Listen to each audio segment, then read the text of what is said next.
Cobus and COB speak out on the possibility of budget cuts. A school honors some of its top students. And upsets abound on day one of the Hugh Campbell basketball tournament. The National Report starts now. Now in HD.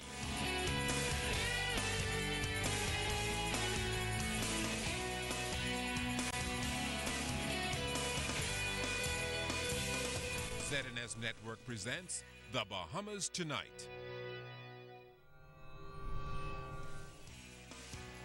This segment of the news is brought to you by BTC, powered by Lime.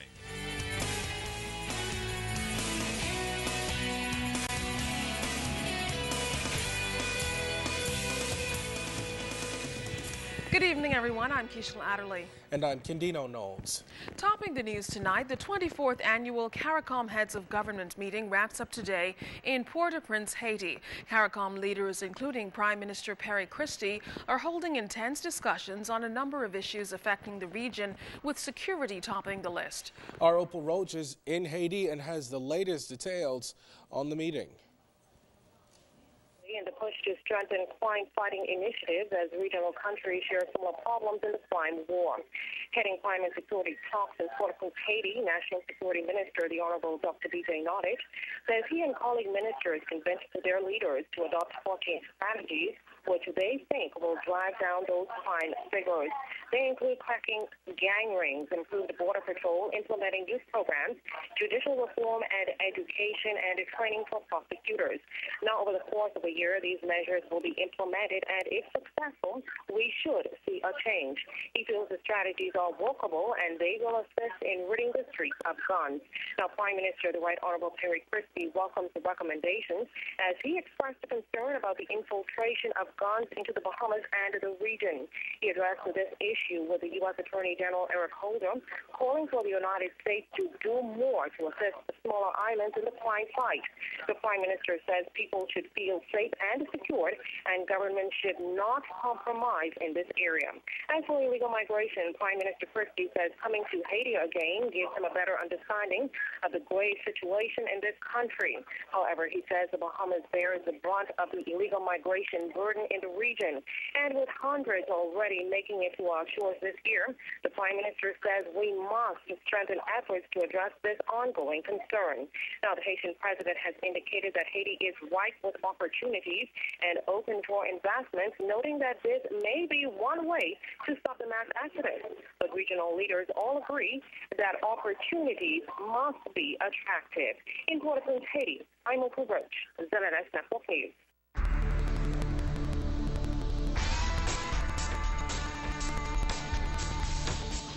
In our first look at weather, we have a warming trend underway, but outside of our studios just now, our temperature 74 degrees under partly cloudy skies. Your relative humidity is just around 60%. Winds out of the east-southeast at 8 knots, barometric pressure 1,020.4 millibars to 30.13 inches, and it is steady. But stay tuned. Your temperatures around the Family Violence, travel, and boating forecast is still to come.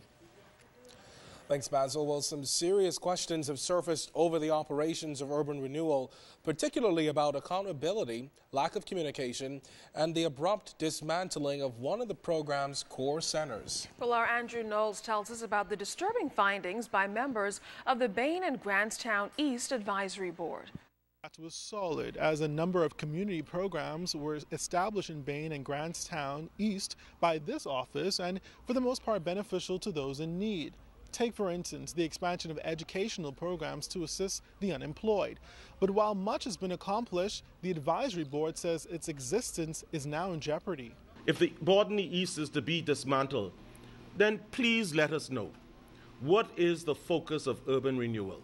Because we have been doing that in the community, and we find it really, for me personally, I find it very distasteful that we are dismissed without ever being informed or told why this whole process has come up at this particular point.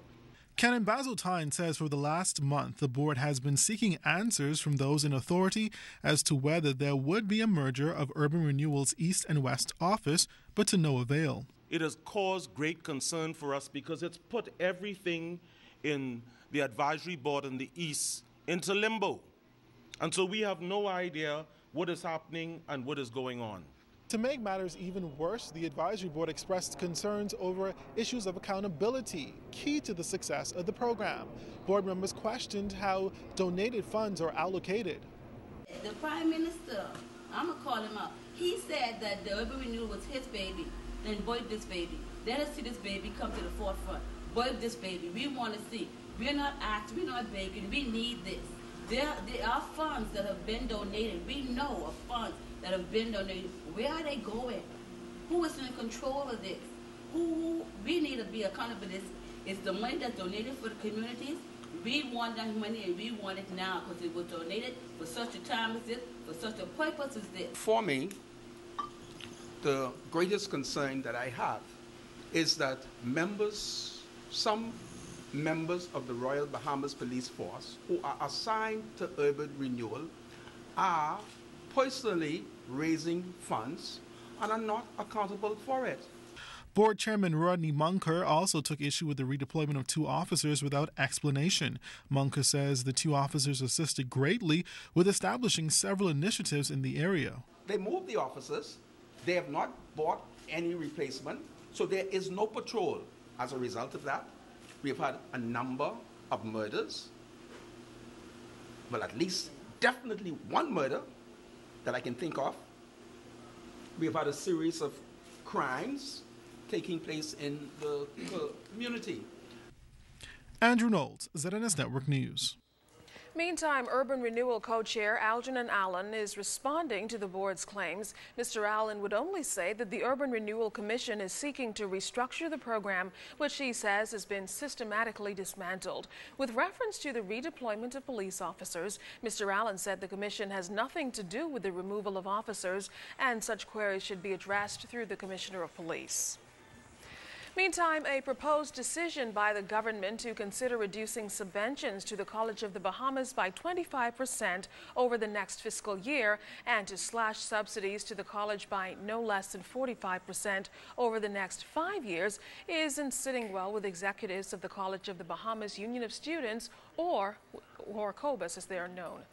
All with efforts to agitate for the rights of thousands of students currently enrolled and to ensure that their voices are heard, COBUS executives hosted a special forum on Independence Park this afternoon. Our LaDon Davis was at that special forum. LaDon, can you tell us a little bit more about what's happening with COBUS? Yes, Candino. Some 250 plus irate students who attended college's special forum on Independence Park this afternoon, they say this proposal is outright discouraging, but they will not sit idly by and let this decision and other issues affecting the college deter them from pursuing their career of choice. Some of us took 12, 15 credits just to maintain those scholarships. How are you going to cut us and when we need your help? Acquiring the appropriate financial aid and receiving top-quality service at the College of the Bahamas has been a hassle and a living nightmare for junior and senior students Sophia Smith and Shakira Francois. You see, both students say the decision to increase fees and cut subsidies at the college in the next fiscal year may have a great impact on their studies. I said it was so difficult that I had to apply for that as well as apply for financial aid to cover what I couldn't cover because I'm not working in that capacity. Finances all around for every student. There are many, many, many students on financial aid and scholarship, which is why I wanted to know exactly how many students, because if you're going to cut the education budget by 10% and we are on financial aid and on scholarships, are they going to increase that percent? Are they going to increase those monies they give towards us? Major problems right now at the college is the lack of faculty, especially in the biochem department, in the School of Cells. We do not have sufficient faculty to accommodate the growing amount of students that we have right now. And that is a major problem because you would have 50, last semester I had a class, we had 50 plus persons in one classroom. Okay? And that was a 300 level course. So that to me is a major problem. President of COBUS, Ernesto Williams, says the decision is one that does not have any regard for the thousands of students struggling to pay their tuition and other fees during these tough economic times. But Williams is assuring students and the Bahamian public that they will continue to fight until they are able to come up with an amicable solution. And with administration saying, well, okay, the best way that we can work around this, the very first recommendation that they've made is to raise tuition by $25 every semester for the next 2 years, every year for the next 2 years. What the College of the Bahamas Union of Students, being made of students, ran by students, voiced by students, and represented by the student body, we are saying that this is something that we as students do not agree with, that we do not stand for. It's already difficult enough to pay for fees now. We kind of saw this coming for when COB became a university. When asked about a release about the cuts and increases posted on COB's official website to be removed or face this disciplinary action, the COBUS president gave this response. We posted that on our Facebook group. And what we didn't realize was that senior administration, particularly Madam President, was on that group. So when they saw it, they sent me a letter first thing Monday morning yesterday that said the president specifically asked me not to, and that us posting that was a complete disregard and blatant disrespect of her office as the president, and that if it not be removed, and that if this continues, I would be brought before the disciplinary board for disciplinary action. We in COBUS immediately see that senior administration is playing an immature card, that they're trying this whole listen to what we say or else we're going to get you. This is the same thing that happened with our immediate past president, remember, Mortimer, where they feel as if they should make an example for you speaking out for your rights as a student, as a member of the College Council. Now, executives of COBUS are expected to have a meeting with the Minister of Education and top executives of the college tomorrow morning at 9 a.m. Kendino, Kishla? Thanks, LaDawn. Well, the government is partnering with the Bahamas National Trust and Harvard University Graduate School of Design to map out a sustainable future for the Exumas to avoid mistakes of the past. It's a multi-year project focusing on environmental management, design, and planning for extensive environmental research in that island. A forum was held today at the College of the Bahamas with stakeholders from across the country who understand what is important for their communities. As we started facing some of the issues in Exuma Keys Land and Sea Park, some of the development, people would have heard about, including islands like Bell Island. And as we started looking at determining what should take place on an island like that, as an owner wanted to build a home and dredge a channel for his boat, the question was, what are the standards, what are the policies? And we realized quickly that we had to make really high standards, and we had to do the best we can in an imperfect situation. We don't want that to happen anymore, because we need to think about these Exumas, the Exuma Keys Land and Sea Park, the Exuma Keys, mainland Exuma, and the other islands. We have to think about what are the conditions we want to see there 100 years from now. The only way we can envision that is if we come up with really forward-thinking plans.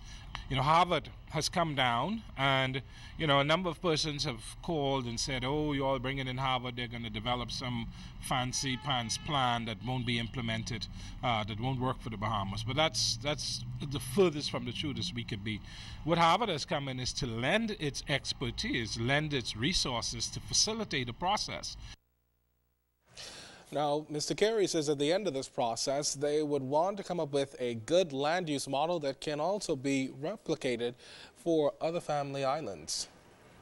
This is not a process that's only looking at the environment that we're particularly interested in at the Bahamas National Trust, but we're also looking at heritage, culture, all aspects of sustainability, because you have to think about people if you think about planning for their future. You can't just think about the built or the physical environment, the natural environment. You have to think about people that are going to exist in these environments. And so government has to buy into it, because we're not going to develop a report or a paper and take it to government and say, okay, good, go and implement. Absolutely not. This is something government will be a part of developing.